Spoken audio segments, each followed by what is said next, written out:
నీ అందం పొగిడే అవకాశాన్ని కవులకు సైతం ఇవ్వద్దు. మరి నాకై పుట్టిన నీకైతే అది పూర్తిగా ఇవ్వచ్చు.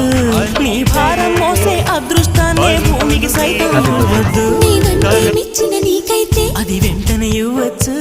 నేను హత్తుకుపోయే భాగ్యాన్ని నీ దుస్తులకైనా ఇవ్వద్దు. నేను హత్తుకుపోయే భాగ్యాన్ని నీ దుస్తులకైనా ఇవ్వద్దు. నీకై బ్రతికే నాకే ఇవ్వచ్చు. నీ నవ్వుల తెల్లదనాన్ని నాగమల్లి అప్పడిగింది. ఇవ్వద్దు ఇవ్వద్దు ఇవ్వద్దు. నీ పెదవుల ఎర్రదనాన్ని కోరింటాకే అరువడిగింది. ఇవ్వద్దు ఇవ్వద్దు ఇవ్వద్దు. నా వాకిట మొక్కులు నీకే, నా దోసి